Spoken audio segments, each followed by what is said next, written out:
Ghost Town Streets. We are at Knott's to record the show and talk about some of the latest stuff with Halloween, and also some stuff that's been on our list. Like the last show that we did, we specifically Horror Nights, Hollow Scream, Fright Fest. We went down the list, and we're doing an order of opening dates, and so we're back and continuing the opening dates with a couple to be determined in there that we're pretty sure we have a general idea of when the dates are going to be, of kind of late September, if they follow kind of the historical patterns there. So we'll talk about those as well. Thanks for those that are tuning in live, and for those that are watching later on, those listen audio only, however you find us, we are glad that you're there to hang out. So we are going to start out talking about the latest announcement from Knott's Scary Farm, the new Blood and Blessings. Join us for the all-new Knott's Scary Farm Maze, Bloodline 1842. So Bloodline 1842 has not yet stuck in my head, but I'm sure it will in the weeks ahead, and it definitely will in the years ahead, as we know, these types of mazes are going to be there for quite a while. If you missed the trailer for it, and I imagine a lot of people that would be listening to this type of show or watching this type of show saw the trailer for it already, but if not, definitely check that out. As Knott's has been doing, they've been putting out this series of videos that's kind of building this narrative. And we know tickets go on sale on Monday, and we know the full press release of everything goes out Monday, so we're reaching the home stretch here. We know there's 2 mazes under construction that are brand new, so this is one of the 2, and so there'll be another announcement maybe tomorrow, or more likely I would imagine Monday right before tickets go on sale, if I had to guess. But this one, just the description real quick: you'll be armed with the latest Bellatorian weaponry. Journey with the immortal Daybreakers as you travel through the streets of Velladonia while hunting the bloodthirsty Vampiria. Valkyria in an all-out war. Bring light into the darkness and survive the vicious onslaught of vampires. That's our new maze. Hey there, Farm Home Haunt. What's up with you guys? So yeah, that's the new maze. Presumably that's going where Paranormal Inc. used to be. Yep. It has a massive facade. We've seen that you can see it from under the fence and from the up toward the parking lot area, the sidewalk and stuff. It's extending out like almost to where the depths queue began. So it is a huge extension of the Paranormal Inc. building. So this looks like it's going to be a massive, massive footprint. Yeah, so I did watch the video. I think you watched it. Yep. I mean, it looks cool. We'll see. I mean, the guns and stuff look kind of cool in the trailer, so I assume we'll have something comparable to that as we go through the maze. So we shall see. I think with it's always hard with the videos to me to get like the full sense of what the mazes are just in general for every year. And then as I was thinking about it, because like the theme itself is not like my theme, like it's definitely not built for me. The whole vampires kind of fighting each other, day walkers, things like that's not ever been like my thing per se. But immediately I started thinking about depths at Knott's Scary Farm, and I also started thinking about backwoods at Great America. And backwoods is a beautiful maze, but like the whole backwoods hillbilly kind of theme is not really my favorite theme, but I loved that maze. The depths is like a favorite maze. I think it is incredibly beautiful, but like when I even went back to read the description like for this year on the Knott's website, and I'm like, reading this description, it just didn't grab me. It wouldn't grab me, but I wouldn't let anybody that I bring to Knott skip the depths, knowing what it is. So it's so hard always to know before going in. I am a huge fan of using the guns. I still think the guns should have appeared in Dark Entities. I think it would have been an awesome fit there, because to me just the sci-fi adventure kind of action figure theming stuff would have been cool. But the thing I always say about the guns with Infected, and we've seen that with our friends and family that are not the type of people that would listen to this type of show necessarily, that they like going to Knott's Scary Farm for one night or 2 nights stuff, is the guns reverse this trend of like haunted attractions in general are all designed to be for the guests to be passive and to be scared. And that turns the roles, and like you have a gun and like you're the aggressor trying to, I mean, you're obviously being kind of chased down by the creatures as we saw with Infected, but like my mom loves Infected. She loved going through Infected because it was fun that she had kind of a role in it. It had this very light kind of form of interactive I think she theater. felt like she had some sort of protection with the gun. It's a fun thing. Yeah. it's cool. It's a really cool way to not be, passive. So I think I'm so glad to see that the guns return. Now we do know that's going to slow things down a little bit, and it's funny that it's taking the place of a maze that kind of struggled some with, kind of opening on time with capacity sometimes, and would have to sometimes compromise things in terms of like the pre-show and things like that over the years. So I was thinking about like for the pre-scare dinner, we would go to Paranormal Inc. right after to try to get that in, and then you'd try to hit, Waxworks and all of those. And so this will kind of take that place. It's like everybody's going to make a beeline from the pre-scare dinner. They're going to try to do that immediately, and hopefully it opens up on time, and hopefully they're getting everybody in there so you're able to do it and then get on to the other mazes. But it's probably going to be pretty backed up, and they're going to need to have a lot of queue space for it in the nights. Yeah, and I think that you kind of have to make that the first stop if you're doing this buffet, this pre-scare dinner, because that line is just going to grow and grow. Now maybe late at night, as the evening goes on, maybe the line will lessen, but otherwise it just seems like that line is just going to be perennially long, and Paranormal I think was kind of the same way, although the same struggles. And so this is just going to do that as well, and so at least it is part of the pre-scare thing. So if you do the buffet like we tried to do when we're going with people who haven't been or type of thing, so that we can get and aren't going to do the Fright Lane pass, we do that so we have access to some of the mazes. So it is nice that is available pre-scare and stuff, and so we do get that half-hour head start on it. But I imagine that line's just going to generally grow as the night goes on. Again, maybe late at night it'll dwindle, but initially it's going to be going to be pretty hectic line, I'd imagine. Yeah, so we'll talk more about strategies as the season gets closer, but I would imagine that's going to be kind of the first stop, regardless of what people's situation is in most cases, because it's going to be a busy one. But I do love that the guns are returning. I think that I missed Infected. I still miss Infected. Hopefully this will be a great heir to that legacy, because I think Infected really did change a lot of things. We know a lot of people that came to Scary Farm for the first time just because of Infected, and come back every year just because of Infected. And so they came in the year without Infected as well, but like Infected is what sold them on haunted scream parks or whatever. Yeah, I'm pretty sure there were a couple of groups that we brought in there like, well, where's the gun one? And like, well, it's not here. Where's the gun one? Yep. It's not here, sorry. And they're like, wait, what? It's not here? No, it's not here, it's gone. So yeah, I'm sure it'll be a favorite. So yeah, and as we know, obviously the people that listen to these types of shows that talk about, like us, at the end of the day, we're a very small amount of the people that are buying all the tickets. So this is a really, I think, good news in that it's gonna sell a lot of tickets for them in a really great way. So that will be fun to see, and we look forward to experiencing it. Knott's Scary Farm opens September 22nd, so we will definitely be here that night. It will be a highlight of the year for us. We also wanted our Parks and Cons crew already knows this on Patreon, but for the first time ever, we are going to do our own kind of unofficial event. A meetup, yes, there we go, at Knott's Scary Farm on the 23rd. So if you are one of our Parks and Cons crew members over there on Patreon, there's a notice in the Mighty Networks where we communicate with people, so you can check out more of the details there, and we're excited to do that. We know our friend Ted is going to be there, Knott's historian, to talk with us a little bit about Scary Farm, or I should say Knott's Scary Farm historian. So it should be a really fun night. So that's coming up the 23rd. Okay, now let's move. We talked all the Scary Farm last time, so if you're tuning in and listening to this and you're like, what about the other Scary Farm stuff? We talked about that in the last show. You can find it on our playlist or on our podcast, wherever you find podcasts there. But continuing in our sequence of events of opening dates, we just learned yesterday Delusion is opening up, and that's going to be September 15th. So I'm going to read real quickly some of the highlights from the information that they have released here as of, so what it was today, it was this morning actually, that it was, because we got it earlier, but it was embargoed. 9 a.m. this morning was when we were able to share the information. Okay, so officially Delusion is opening to the public on Thursday, September 15th with 13th Floor and director John Braver once again bringing a one-of-a-kind interactive horror theater series to life in the historic Phillips Estate with a new play titled Delusion, Valley of Hollows.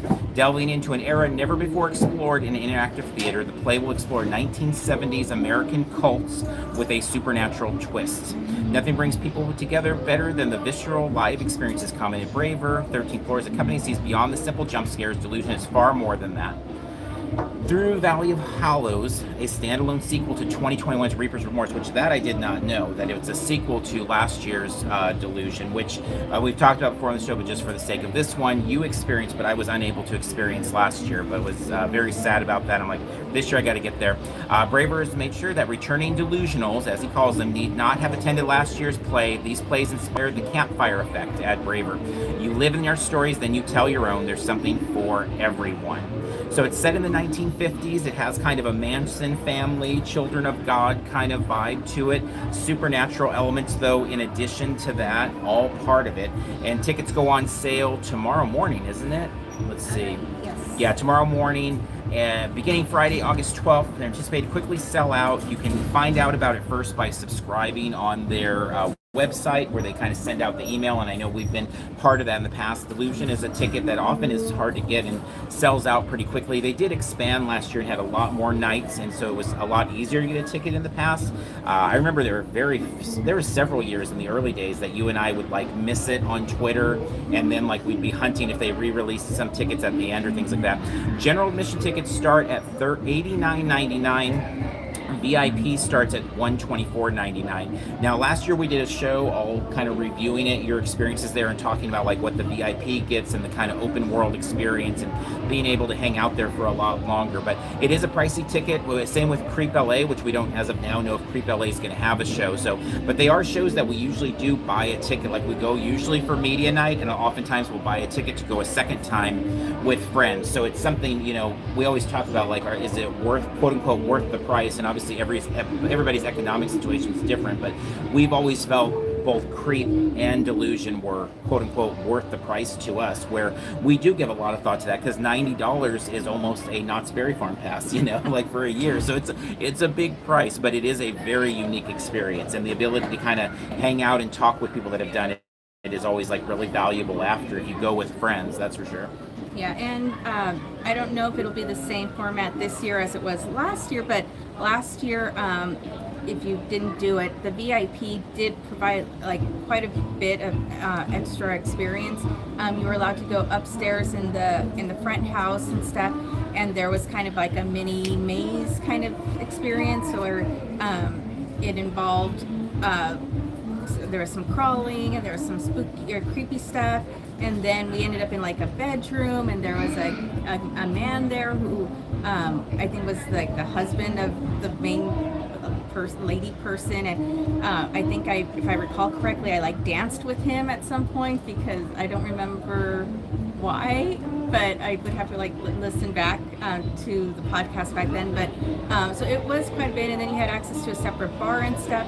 So if, at least based on last year's experience, if you're at all able to spend the extra to get the VIP, it did add a decent amount of extra experience, I thought. And then it was last year again an open world experience where we could hang out, and they had like a food truck type food venue there. They had tables and chairs out front where you could just kind of sit, and they had lighting Christmas lights type thing to like light the area out front and stuff. So if you wanted to, you could have a full evening there. And last year it was beneficial to have an earlier time. Am I recalling that correctly? I think you have an earlier time, because you could then hang out afterwards and like discuss and stuff. And also last year you were able to like wander and stuff through the downstairs of the house and see some of the creepy props and stuff that were involved in the story, and you kind of like picked up on little pieces and stuff, and none of it was necessary for the actual experience, but I thought it added like extra layers to the experience and stuff. And that just downstairs was available even without VIP, but the VIP last year did feel like it added a decent amount of extra experience. Yeah, if you've never done anything interactive theater wise, I do remember like the first time I think we did anything was Delusion back in like 2014, I want to say was our first experience, maybe 2013 or something like that. But I do remember back in those days not really being familiar with the concept. It was kind of a newer thing, at least to us. It was a brand new thing. But I do always remember Ricky Briganti, who was really big into that and did the Inside the Magic podcast and stuff like that. He was like, you just want to throw yourself into it. And I remember our first time doing Creep LA, they gave an intro, and they were like, when the darkness calls you, follow the darkness, type of thing. And so I know you and I are very much like, if they're like, hey, we need somebody to climb that fence and go grab a key, it's like, okay, I'll do it. We need somebody to go into the closet by themselves. We need somebody to go talk to the monster by themselves. Like, okay, I'll do it. And it just enhances the experience so much. You and I also often try to break apart, because oftentimes in these interactive horror experiences, they'll try to break you into like separate groups, and you and I often try to go into separate groups, so then later we can compare notes, because like, well, what did you do when you went left? Oh, well, when I went right, we like swung across a vine across a little river, and things like that. Yeah, I mean, in our experience, it is nice to go with multiple people and stuff, and then have dinner after the event, so that we can then again exchange stories and experiences and stuff, because you do have different experiences depending on where you go to hide and stuff, like hiding under the bed or hiding in the closet, and sometimes extra little things happen in those places and stuff. And so yeah, it definitely is one of those things where you just better if you just jump in on it and just volunteer for whatever you can and try to experience whatever you can and stuff, because it's just fun. And there are jump scares, but with Delusion, to me, it's more about the story, that it isn't so much about the jump scares. That is part of it and stuff, and it's fun to see people jump and get scared. And so yeah, diving in, and tickets go on sale tomorrow. So if it's something that you're thinking about, definitely try to organize your group of friends or whoever you do it with, and try to get tickets for similar times or the same time and stuff, and try to get that organized before tomorrow, so that you can get your tickets in case they do sell out. Yeah, definitely. I'm definitely excited to see it again. And if you do it, follow the darkness and whatever the adventures are, wherever it takes you, because that is kind of the most exciting thing about it, is everybody does get a little bit different experience, I think. So, and we're still eagerly awaiting to see if Creep LA is doing something this year. They have not promoted anything yet, so we'll see. We'll see if that comes, and we'll obviously cover it if it does. Next up on our list of openings, Castle Dark in Riverside is opening September 23rd. So that's coming up, not too far, obviously, past the rest of these events.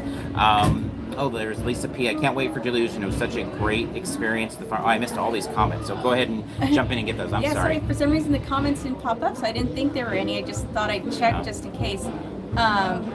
The farm home hunt said they should have kept paranormal and canned dark entities. Okay, that's for Knott. Yeah, and then Billy Kemp, I'm good with everything but clowns. Okay.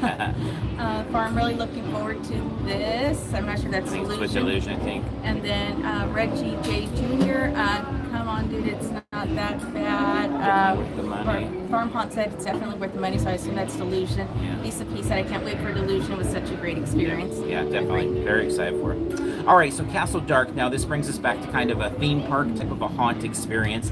Castle Dark, this is based at Castle Park in Riverside. They've gone through a lot of iterations over the last, 15, 20 years of kind of how they approach the haunt season.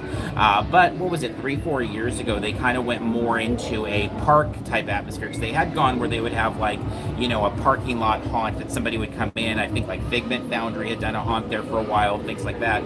But they've really incorporated the castle as kind of a backdrop to the whole thing, which adds a lot. If you've never been to Castle Park, one of the great things really about it is it just has a Halloween feel all year long. Kind of it shares that with, here at Knott, where just, to me, Knott always feels like Halloween no matter what time of year, and that one, Castle Park, shares in that. So they're working with a great backdrop there. There has been a change. They made an announcement or they had a panel as part of the new haunts for 2022 at Midsummer Scream of a new creative team there. So we've really enjoyed the last few years there. So hopefully it continues pushing in that direction. But there's been some changes there. The mazes that they're focused on this year. So Jinx's Funhouse of Terror. Jinx is one of their like key characters. They have a set of really great scare actors that control the midway. He is a massively tall, like a basketball player, like a college Division I looking tall basketball player. They have a couple clowns that way. So Jinx and Havoc are both fantastic. There's a bunch of really great killer clowns that run around Castle Dark. But so he's getting his own house. So Jinx's Funhouse of Terror is one of them. So we can pull that in. They say expect kind of a 90s thing with that. Then the next maze, the house next door. This one focusing on 80s nostalgia, which has been quite popular. They said it really focuses on kind of retro decorations and all things 80. And the house is the embodiment of true evil. And then they kind of build it, what felt like is kind of like the headliner of really tying into the theming of Castle Park is Morgana's Revenge. They call it the main event. And they said that this idea, tying it into Merlin's Revenge, the one of their coasters there that obviously ties into the castle and all of that sort of mythology. But Morgana is the evil sorceress who's taken over the entire park and released an army of medieval characters into the mazes. They do note that this kind of will spill out, and they said about their mazes in general, that the two big scare zones will be medieval and midway, and that the characters will be going from the scare zones into the mazes and vice versa. So they'll follow you potentially inside of the experience and all of that. So we always plug too, if you go to Castle Dark or you go to Castle Park on a day it's open, ride Ghost Blasters. If you're not familiar with Ghost Blasters, you can find a YouTube video of it on our channel there. But you can just also Google Ghost Blasters, and it is a fun ride. It is a very fun, kooky, sing-songy, haunted mansion-ish type of a ride, dark ride with guns, and you're shooting things. It's just a lot of fun, and it's part of Castle Park all year long, but it's only open on certain days like weekends and things like that. But it's normally part of Castle Dark and included in that event, and that to me is a huge thing. Also, the train making its way around there. The train, you end up encountering monsters along the way with that normally as well. Not that it's like a Haunted Hayride type thing where they're jumping on to the train or things like that, but you see them in the vicinity, you get the creepy music, all of that. So in the end, the entire event is it's a great setting for it. They've got some cool attractions that are there and have a kind of spooky vibe all year long. And then you bring in some great scare actors with some cool, theming, and got yourself an event there. So I am excited to check it out in 22 and see what it is and what changes they've made and how it all works out. So all the mazes are different than what they've been.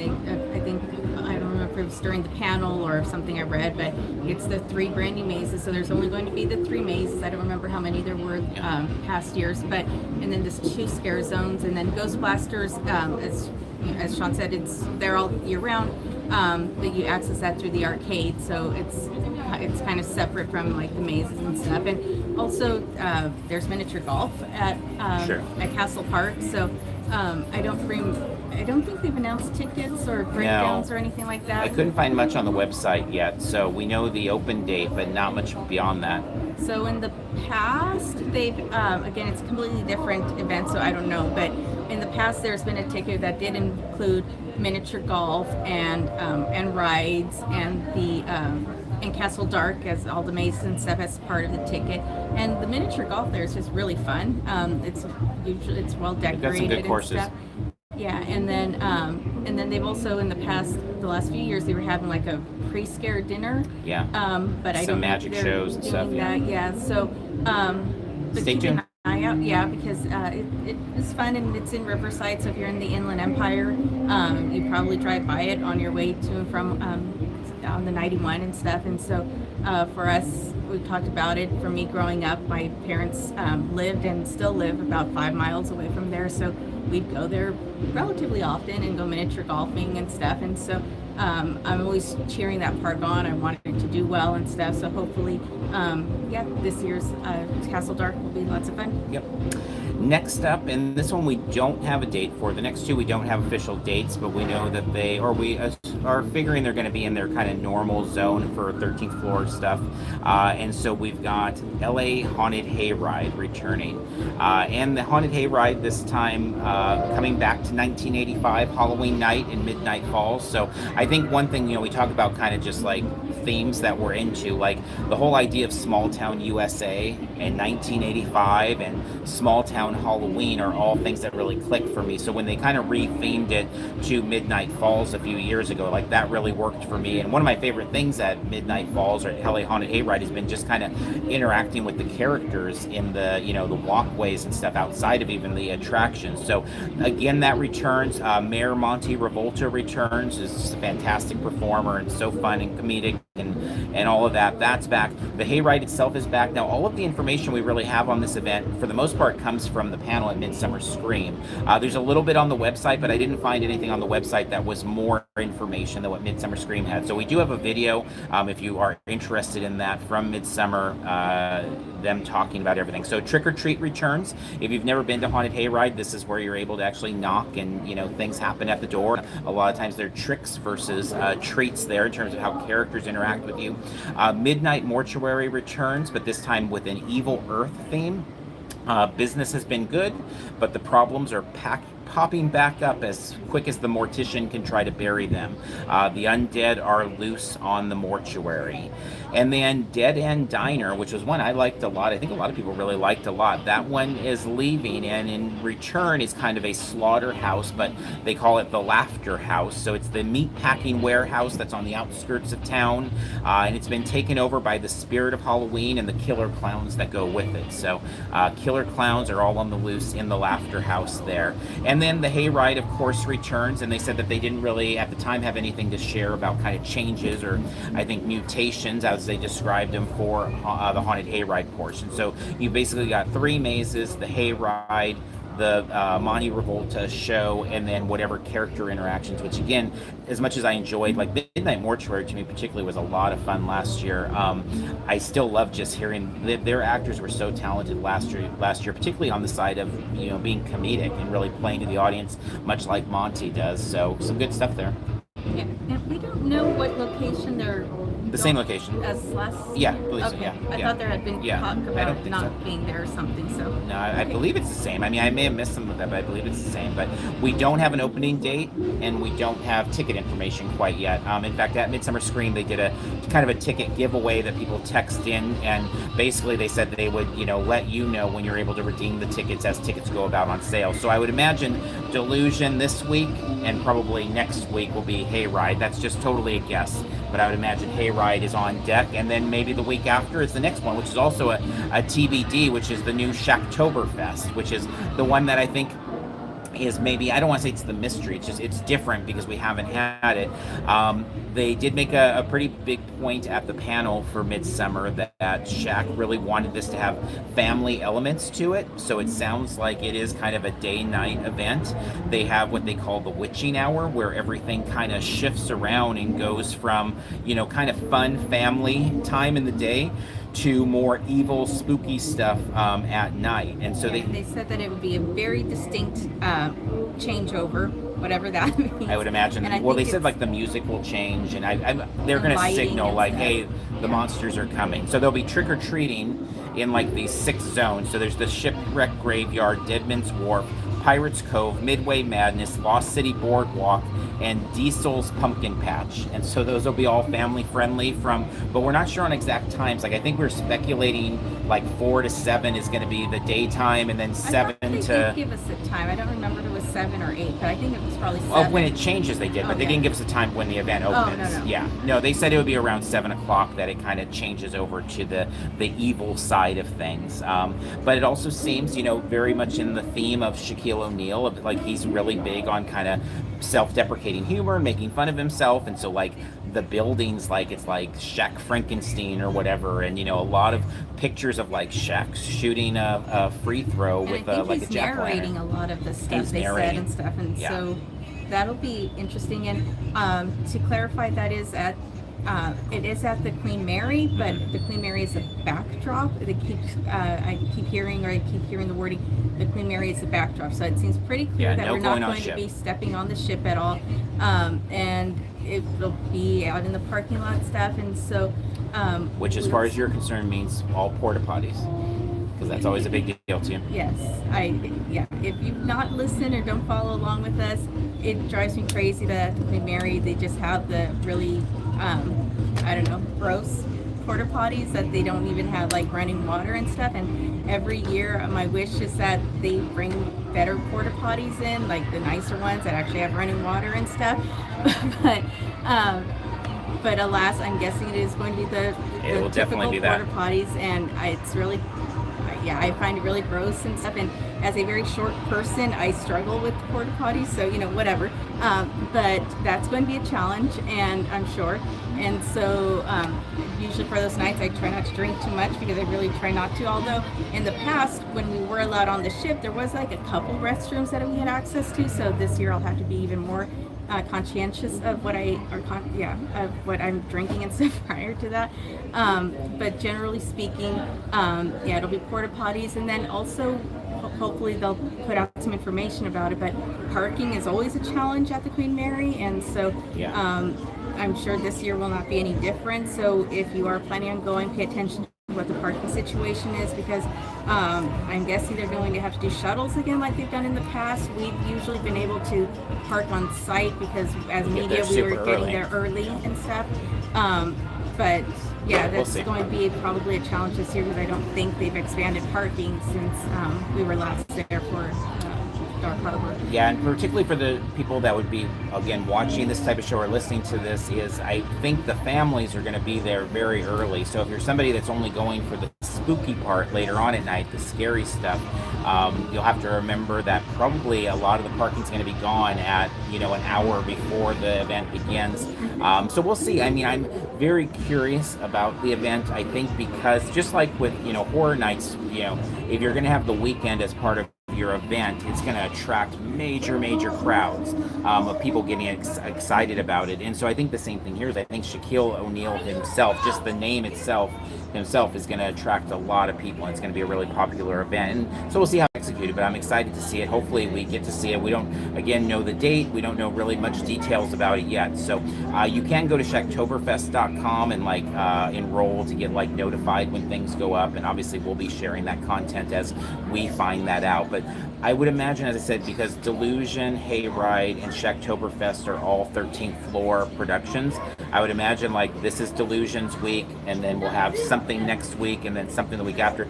Just a guess, but I would imagine we'll get the info on the next two pretty quickly here, and maybe we'll be talking about it on the next show that we do of this sort of stuff. I would imagine also in the next one we'll be talking about the last of the mazes at Knott Scary Farm, and probably another Horror Nights announcement or two. We know there's some exciting stuff coming up for Horror Nights in the near future as well, so we'll have more about that additionally. So with that said, anything else to talk Halloween for this one? I mean, I know we have more Halloween events that we're going to talk about afterwards. Not too long after this, we get into Bones Gulch opening, which their tickets are for sale now, and we definitely want to hit them up. Coffin Creek tickets are for sale.